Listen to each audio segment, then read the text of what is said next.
नमस्कार दोस्तों, युक्ति संस्थान के खास कार्यक्रम गुफ्तगू में आप सभी का स्वागत, अभिवादन। आज की अपनी गुफ्तगू का मुख्य विषय नेहरू युवा केंद्र एक परिचय। विशेषज्ञ के रूप में आज हमारे साथ जिला युवा अधिकारी चूरू श्रीमान मंगल जाखड़ जी अपने साथ। सर, युक्ति संस्थान के स्टूडियो में हम आपका बहुत बहुत स्वागत कर रहे हैं, अभिवादन कर रहे हैं और जो तमाम दर्शक आपको देख रहे हैं उनकी ओर से भी मैं आपका बहुत बहुत स्वागत कर रहा हूँ, अभिवादन कर रहा हूँ। बहुत आभार आपका।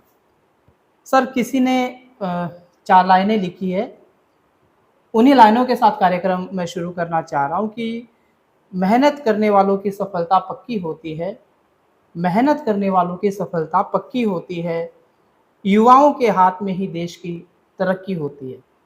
क्योंकि नेहरू युवा केंद्र नाम से स्पष्ट है कि युवाओं के लिए जो संगठन काम कर रहा है। तो सबसे पहले हम आपसे जानना चाह रहे हैं कि नेहरू युवा केंद्र की भूमिका क्या है, किस तरह के यह कार्यक्रम करता है, इसके उद्देश्य क्या है, वो आप दर्शकों को बताइए। सबसे पहले मैं सभी दर्शकों का स्वागत करता हूं और युक्ति संस्थान का अभिनंदन करता हूं कि आपने एक बहुत ही सार्थक पहल युवाओं के साथ चर्चा इस डिजिटल प्लेटफॉर्म के माध्यम से शुरू की है। और इसके माध्यम से निश्चित रूप से मैं समझता हूं कि युवाओं को इस तरह के तमाम जो सरकार के इनिशिएटिव्स हैं उसके बारे में जानकारी जरूर मिलेगी।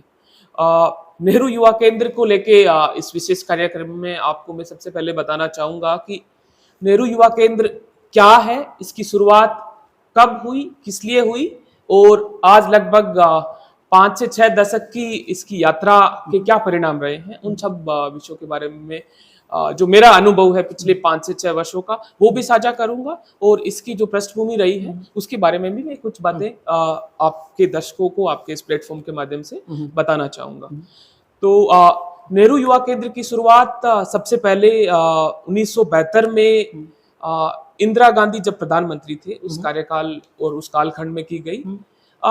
उस परिदृश्य में जब ग्रामीण युवा और सरकार के बीच एक काफी बड़ा गैप था और सरकार को ग्रामीण युवाओं तक पहुंचने के लिए उनको राष्ट्र के जो सपने हैं और राष्ट्र के जो प्रगति के रास्ते हैं उनमें शामिल करने के लिए इसकी शुरुआत की गई थी।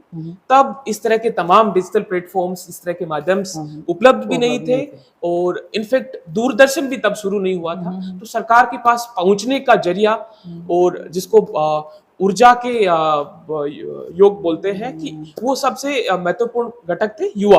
तो युवाओं के माध्यम से इस नेहरू युवा केंद्र की शुरुआत 1972 में की। उसके बाद लगभग 1985 में जब संयुक्त राष्ट्र संघ ने अंतर्राष्ट्रीय युवा वर्ष के रूप में घोषणा की, उसके बाद 1987-88 में नेहरू युवा केंद्र संगठन को एक ऑटोनोमस बॉडी के रूप में, स्वायत्त शासी संगठन के रूप में युवा कार्यक्रम एवं खेल मंत्रालय भारत सरकार के अधीन एक संस्था के रूप में स्थापित किया। और तत्पश्चात ये तमाम कार्यक्रमों को, तमाम युवाओं के पहलुओं को एड्रेस करते हुए आज इस पड़ाव पे पहुंचा है। सर, जब हम बात करते हैं युवाओं की, तो मैं आपसे जानना चाह रहा हूँ कि युवाओं से तात्पर्य क्या है? कि कोई विशेष आयु वर्ग का कोई व्यक्ति होता है उसे अपन युवा कहते हैं या कोई दूसरी परिभाषा है? क्योंकि अपन देखते हैं जो 50 साल के नेता है वो अपने आप को युवा मान रहे हैं, जो 55 साल के अभिनेता है वो अपने आप को युवा कह रहे हैं खुद ही। तो आप क्या राय रखते हैं, आप किसे युवा कहेंगे? मैं समझता हूं कि युवा मात्र आयु श्रेणी की परिभाषा नहीं है। युवा अपने आप में एक बहुत ब्रॉड कैटेगरी है जिसकी शुरुआत हम अगर देखा जाए तो एक अवस्था के रूप में जरूर देख सकते हैं कि एक पर्टिकुलर अवस्था जब बचपन और जिसको बोलते हैं कि आप प्रौढ़ अवस्था के बीच की जो अवस्था है उसको बोलते हैं हम युवा। और सरकार ने भी और संयुक्त राष्ट्र ने भी इसको आयु सीमा में भी बांधने की कोशिश की है। संयुक्त राष्ट्र बोलता है कि 15 से 24 वर्ष का कोई भी व्यक्ति जो 15 से 24 वर्ष की आयु में आता है उसको हम यूथ की कैटेगरी में या युवा की कैटेगरी में डिफाइन कर सकते हैं। भारत सरकार और युवा कार्यक्रम एवं खेल मंत्रालय 15 से 29 आयु वर्ग के इंडिविजुअल्स को युवा की श्रेणी में लेता है। और समाज और जो वर्तमान की परिस्थिति और इसके दूसरे घटक है उसके हिसाब से मैं समझता हूं कि युवा एक सोच है, युवा एक ऐसी अवस्था है जब आदमी में ऊर्जा अपार होती है, आकांक्षाएं अपार होती है, कुछ बदलाव कर गुजरने की क्षमताएं होती है। इस तरह का चिंतन होता है कि समाज और राष्ट्र में कुछ मुझे योगदान देना है, अपने जीवन में तरक्की करना है। उस तरह के तमाम ऐसे घटक हैं जो एक युवा को परिभाषित करते हैं। वो आयु सीमा के बियॉन्ड भी है और आयु सीमा के साथ भी है। जो राष्ट्र होता है उसकी अपनी जो जनता है उससे बहुत सारी अपेक्षाएं होती है। बात करते हैं भारत की, तो भारत का जो राष्ट्र है उसकी युवाओं से क्या अपेक्षाएं हैं। उसके साथ साथ मैं आपसे ये भी जानना चाहूँगा कि सरकार को किन मुद्दों पर विशेष कार्य करने की आवश्यकता है जिससे युवाओं का विकास हो। सबसे पहले आपने बड़ा महत्वपूर्ण सवाल पूछा है कि सरकार युवाओं से क्या चाहती है। आज हम जान रहे हैं कि पूरे विश्व भर में भारत एक ऐसा देश है जिसमें सबसे अधिक युवा आबादी रहती है। लगभग पूरी आबादी का 27% हिस्सा युवा आबादी है, जो कि लगभग 38 से 40 करोड़ हो जाता है। और इतनी बड़ी आबादी जिस देश में हो, इतनी बड़ी संख्या जिस देश में युवाओं की हो, उस देश में निश्चित रूप से प्रोडक्टिविटी के लिहाज से, उत्पादकता के लिहाज से, क्षमता के लिहाज से और संभावनाओं के लिहाज से न केवल भारत बल्कि संपूर्ण विश्व उसकी तरफ देखता है। भारत के संदर्भ में अगर हम देखें तो एक आपने टर्म सुना होगा, डेमोग्राफिक डिविडेंड, जनसांख्यिकीय लाभांश।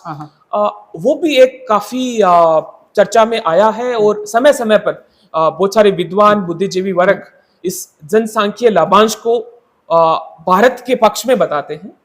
तो ऐसे परिदृश्य में जब इस जनसांख्यिकीय लाभांश जो कि 40 करोड़ की संख्या में है, इसका लाभ सरकार को, राष्ट्र को उसकी प्रगति में मिले, तो सरकार भी चाहती है कि ये युवा वर्ग उनकी जो सपने हैं, सरकार की जो आकांक्षाएं हैं, अपेक्षाएं हैं, उनको पूरा करते हुए राष्ट्र निर्माण में योगदान करें। सरकार चाहती है कि जो हमारी लोकतांत्रिक परंपराएं हैं, हमारे संवैधानिक मूल्य हैं, एक जिम्मेदार नागरिक की भूमिका है, उसको युवा हुबहू अनुपालना करे, ताकि समाज के प्रत्येक स्तर पे, चाहे वो हमारा गांव हो, हमारा शहर हो या हमारा राष्ट्र हो, उसमें युवा एक सक्रिय नागरिक की भूमिका में सहभागी बन सके। आज देश के सामने अनेक ऐसे मुद्दे हैं जहां पे सिर्फ सरकारें ऐसा कर नहीं सकती। अभी चूंकि चुनाव का समय है और आप देख रहे हैं कि चुनाव में भी, चाहे निर्वाचन आयोग हो, चाहे भारत एक राष्ट्र के रूप में देखें इसको, तो उम्मीद रहती है कि देश का प्रत्येक नागरिक मतदान करे और मतदान के माध्यम से एक निष्पक्ष और एक ऐसी सरकार का चयन करे जो नागरिकों को हितों में काम करे। तो वो भी अपने आप में एक बहुत हालांकि छोटी बट बहुत महत्वपूर्ण जिम्मेदारी है कि प्रत्येक नागरिक और स्पेशली युवा उस जिम्मेदारी का अनुपालन शुरू करे। और मैं समझता हूं कि ये ऐसी अवस्था भी है जिस चीजों की शुरुआत इस अवस्था में युवा करता है, वो उम्र भर उन चीजों को अपनाता है। तो अगर वो इस जिम्मेदारी के भाव को इस अवस्था में अगर अपना लेता है, तो वो भाव ताउम्र उसके जीवन में रहता है कि मतदान करना आवश्यक है और ये देश के प्रति उसके कर्तव्यों का निर्वहन है।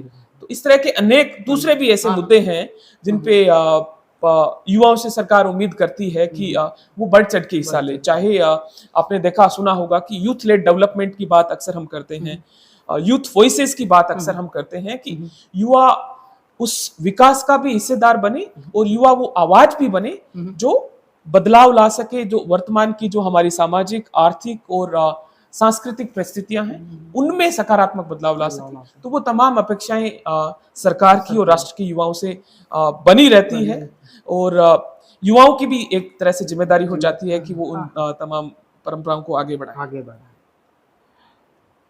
जो दर्शक आपको देख रहे हैं, सुन रहे हैं, वो आपसे एक बात जरूर जानना चाह रहे होंगे कि अगर वो नेहरू युवा केंद्र के साथ जुड़ना चाहे तो क्या प्रक्रिया है, कैसे जुड़ेंगे? देखिए, नेहरू युवा केंद्र दो तरीके से युवाओं तक पहुंचता है और युवाओं को अपने साथ जोड़ के इस तरह के संगठन में शामिल करता है।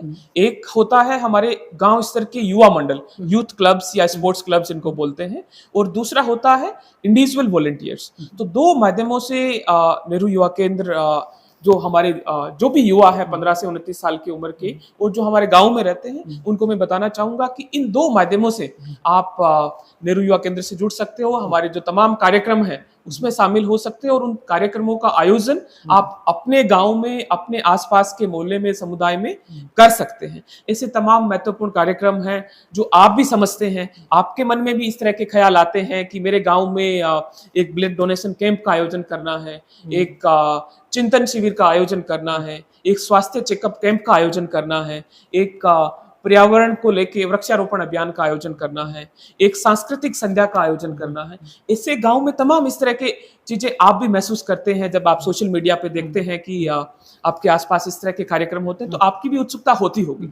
तो आप भी निश्चित रूप से अपने गांव में इस तरह से एक कम से कम उसमें 7 सदस्य होते हैं जो हमारा युवा मंडल होता है, उसमें 7 सदस्य एक साथ मिलकर एक बैठक करके कि हम गांव के इन विषयों पर हम काम करना चाहते हैं या इन पर्टिकुलर कार्यक्रमों का आयोजन हमारे गांव में करना चाहते हैं, इस पर्टिकुलर यूथ क्लब का या युवा मंडल का आप गठन कर सकते हैं। और उसके तमाम जो दस्तावेज हैं जो हमारे नेहरू युवा केंद्र के जिला कार्यालय होते हैं, पूरे राष्ट्र में प्रत्येक जिले स्तर पे नेहरू युवा केंद्र के जिला कार्यालय है, उस कार्यालय में आप उनके दस्तावेज जमा करके इसको पंजीकृत संस्था के रूप में, पंजीकृत युवा संस्था के रूप में इसको रजिस्टर्ड करके अपने कार्य की शुरुआत कर सकते हैं।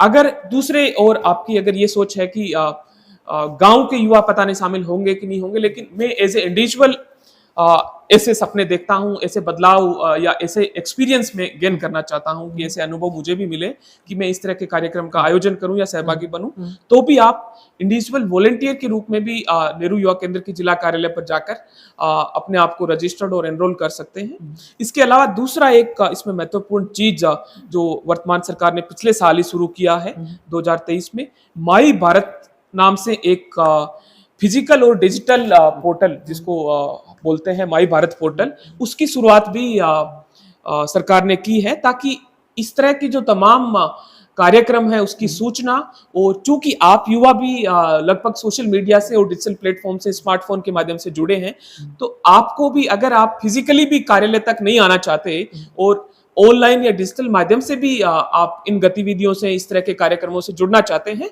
तो आप माई भारत पोर्टल पर जाकर अपने आप को एज ए यूथ रजिस्टर्ड कर सकते हैं, as a youth club registered कर सकते हैं। ऑनलाइन उस में ऑप्शन है, उन दोनों माध्यमों से रजिस्टर्ड भी कर सकते हैं। उस पर एक दूसरा ऑप्शन एक्सपीरियंशियल लर्निंग का भी है और तीसरा ऑप्शन ऑर्गेनाइज इवेंट और पार्टिसिपेट इवेंट का ऑप्शन है। तो इन 3 माध्यमों से आप नेहरू युवा केंद्र की गतिविधियां और जो युवा के कार्यक्रम हैं, विभिन्न प्रोग्राम्स हैं, उसमें शामिल हो सकते हैं।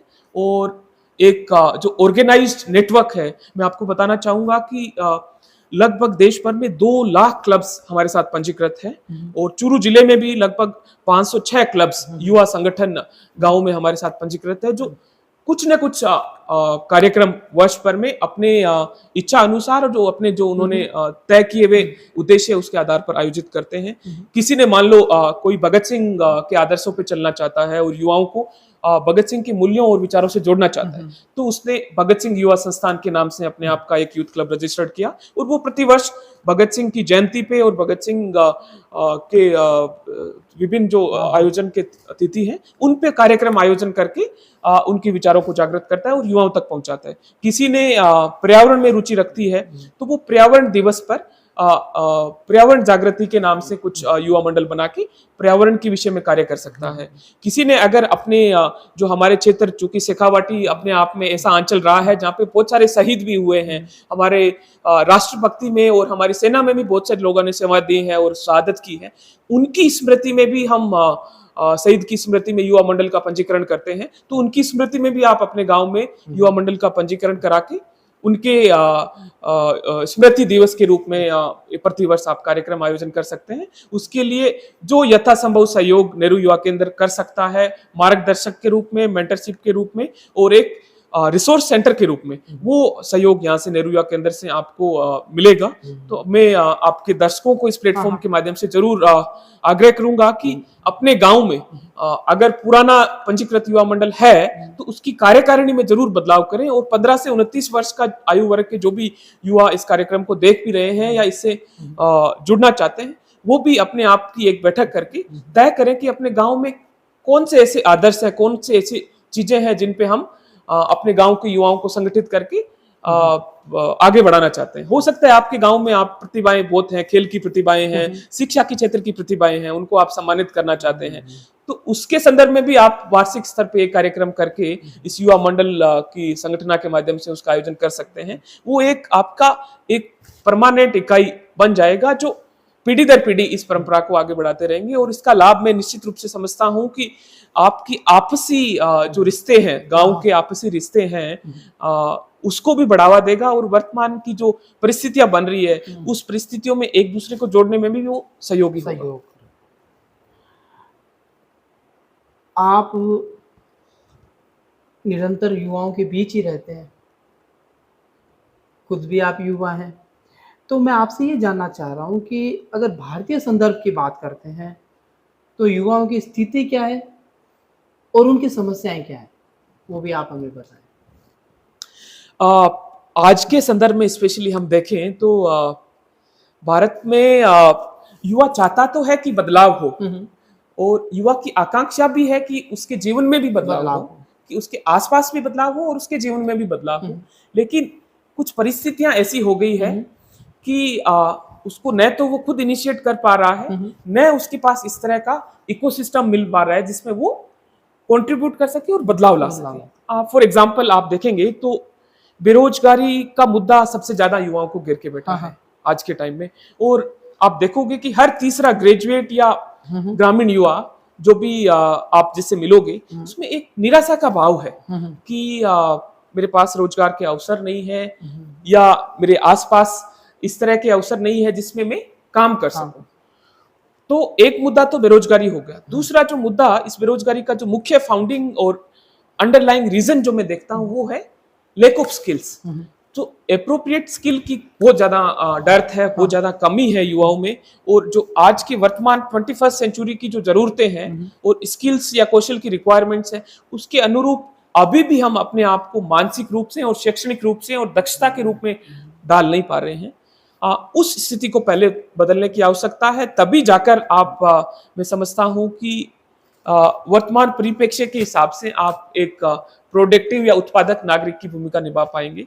दूसरा, एक गैर जिम्मेदाराना व्यवहार जिसको बोल सकते हैं, ये मैं अक्सर युवाओं में देखता हूं। चाहे आप देखोगे कि नशे की प्रवृत्ति बढ़ रही है, वो ये नहीं सोच रहे कि उसकी नशे करने के कारण उसके परिवार की स्थिति में, उसके समाज की स्थिति में क्या प्रभाव उसका पड़ेगा, क्या प्रतिकूल प्रभाव उसकी नशे की वजह से उसकी आर्थिक और उसके परिवार की आर्थिक स्थिति पे पड़ेगा, क्या प्रतिकूल प्रभाव उसकी मनोस्थिति पे, उसके स्वास्थ्य पे पड़ेगा।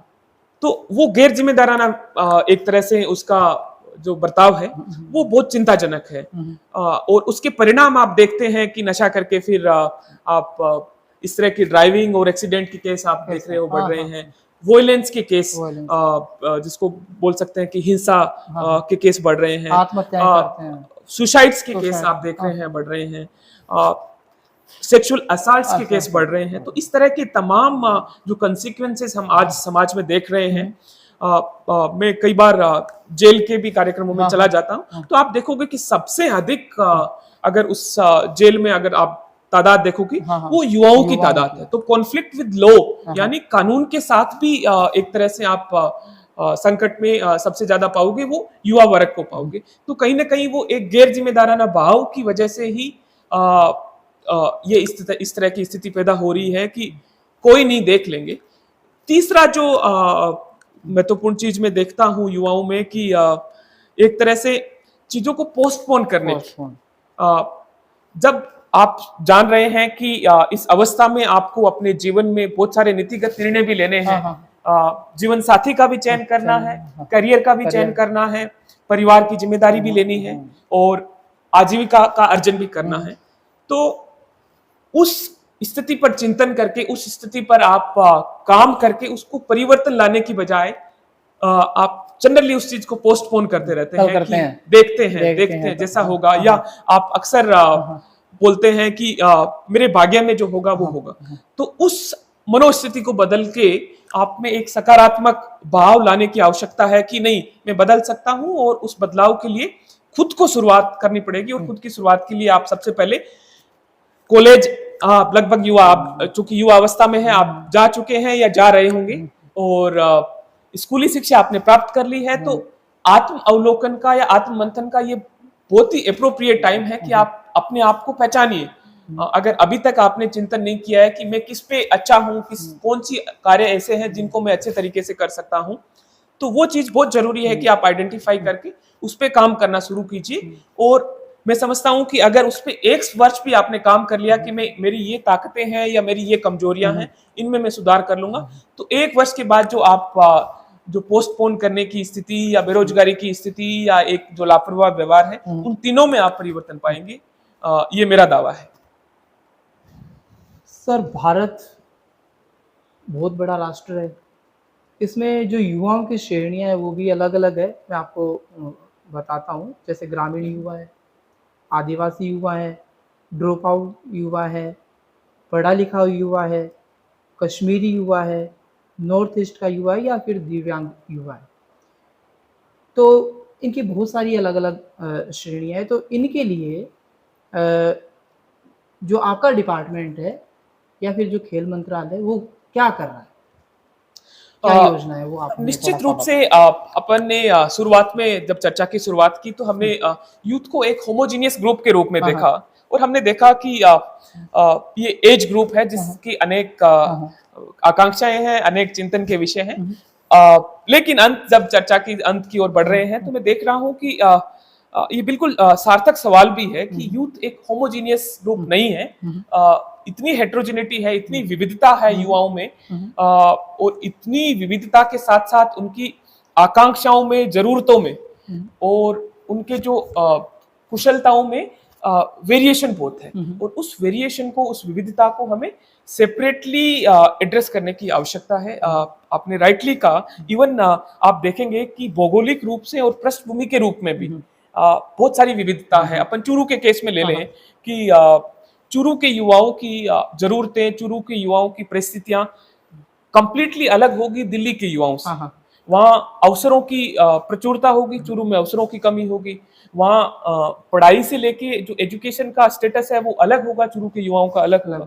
सिमिलरली उनकी पृष्ठभूमि का देख लें, जो हमारे चूरू के मान लो दलित समुदाय से, आदिवासी समुदाय से और पिछड़े वर्ग से जो युवा आता है, उसकी जरूरतें, उसकी आकांक्षाएं अलग होगी। और जो युवा शहर में पला बड़ा है, जिसको अच्छी शिक्षा के अवसर मिले हैं, उसकी जरूरतें अलग होगी। एक सरकार के रूप में मैं समझता हूं कि और इतने बड़े राष्ट्र में सरकार का दायित्व होता है कि कोई भी नागरिक और इनफैक्ट प्रत्येक नागरिक और प्रत्येक युवा की जरूरतों के हिसाब से हम कार्यक्रम करें और प्रत्येक युवाओं की जरूरतों को एड्रेस करने की कोशिश करें। इसके लिए न केवल युवा कार्यक्रम एवं खेल मंत्रालय के माध्यम से, बल्कि तमाम जो हमारे भारत सरकार के मंत्रालय हैं, चाहे गृह मंत्रालय हो, चाहे संस्कृति मंत्रालय हो, चाहे शिक्षा मंत्रालय हो, इन तमाम मंत्रालयों के कोऑर्डिनेशन के साथ नेहरू युवा केंद्र संगठन तमाम कार्यक्रमों का आयोजन करता है, ताकि युवा एक दूसरे की संस्कृति को, एक दूसरे की समस्याओं को, एक दूसरे के सुझावों को और एक दूसरे क्षेत्र के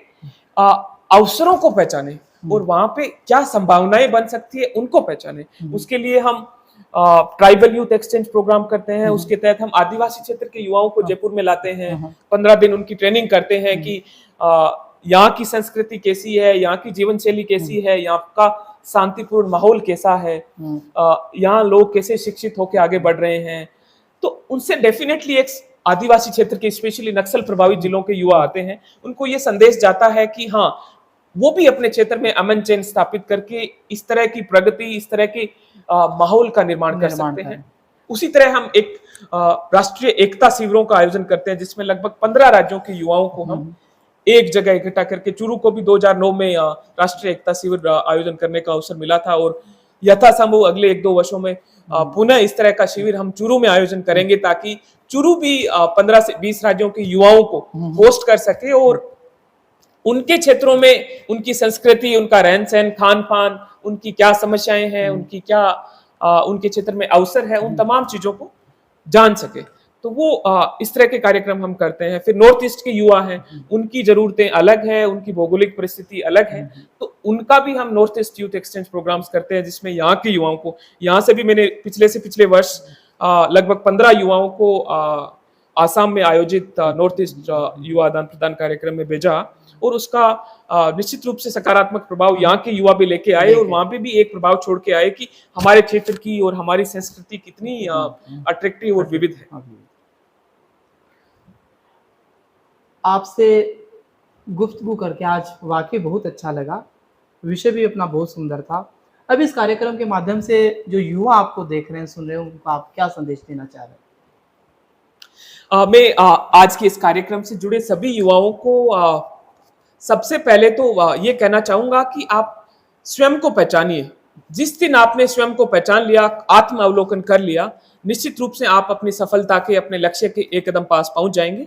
स्वयं की पहचान के साथ उन ताकतों पे काम करिए जो ताकतें आपको लगता है, जो ताकतें आपको सोते हुए जागते हुए आपको बाती है, अच्छी लगती है कि मुझे लेट्स से जैसे आपके सामने एक जो शख्सियत बैठी है, युक्ति संस्थान के संचालन भी करते हैं, कि आपको करना क्या है ये पहचानिए और उस करने की पहचान के बाद उस पे काम करना शुरू कीजिए। उसको पोस्टपोन मत करिए, उसकी शुरुआत कीजिए, चाहे उसकी छोटे स्तर पे शुरुआत करें, लेकिन उसकी शुरुआत कीजिए। निश्चित रूप से आप सफलता के करीब पहुंचेंगे। और इसके साथ साथ आप एक जिम्मेदारी का भाव, जैसा हम पूरी चर्चा में कर रहे हैं, नेहरू युवा केंद्र की भी यही भूमिका है कि हम आपके अंदर समाज और राष्ट्र के प्रति एक जिम्मेदारी का जो भाव है उसको जागृत करने में सहयोग कर सके। तो वो जिम्मेदारी का भाव, चाहे आपको व्यक्तिगत जीवन में तमाम अवसर खोजने हैं, तमाम अवसर और अपॉर्चुनिटीज पानी है, तो उस जिम्मेदारी के भाव को कभी मत छोड़िए। और उस जिम्मेदारी के भाव जो आपका परिवार के प्रति जिम्मेदारी है, समाज के प्रति जिम्मेदारी है और राष्ट्र के प्रति जिम्मेदारी है, उस भाव को हमेशा अपने अंदर जिंदा रखिए और जिंदा रखते हुए उस भाव में भी आप हमेशा योगदान करते रहिए। निश्चित रूप से समाज की ऊर्जा, राष्ट्र की ऊर्जा और आपके परिवार की ऊर्जा आपको सफलता के करीब लेके जाएगी। बहुत बहुत शुभकामनाएं, बहुत बहुत धन्यवाद, बहुत बहुत आभार। आपने अपना अमूल्य समय संस्था को दिया, इसके लिए मैं आपका बहुत बहुत आभार व्यक्त करता हूँ। आभार व्यक्त करता हूँ हमारी सहयोगी युक्ति का। अगले कार्यक्रम में एक नए विषय और नए विशेषज्ञ के साथ हम आपके सामने दोबारा उपस्थित होंगे। तब तक के लिए जय हिंद, जय भारत।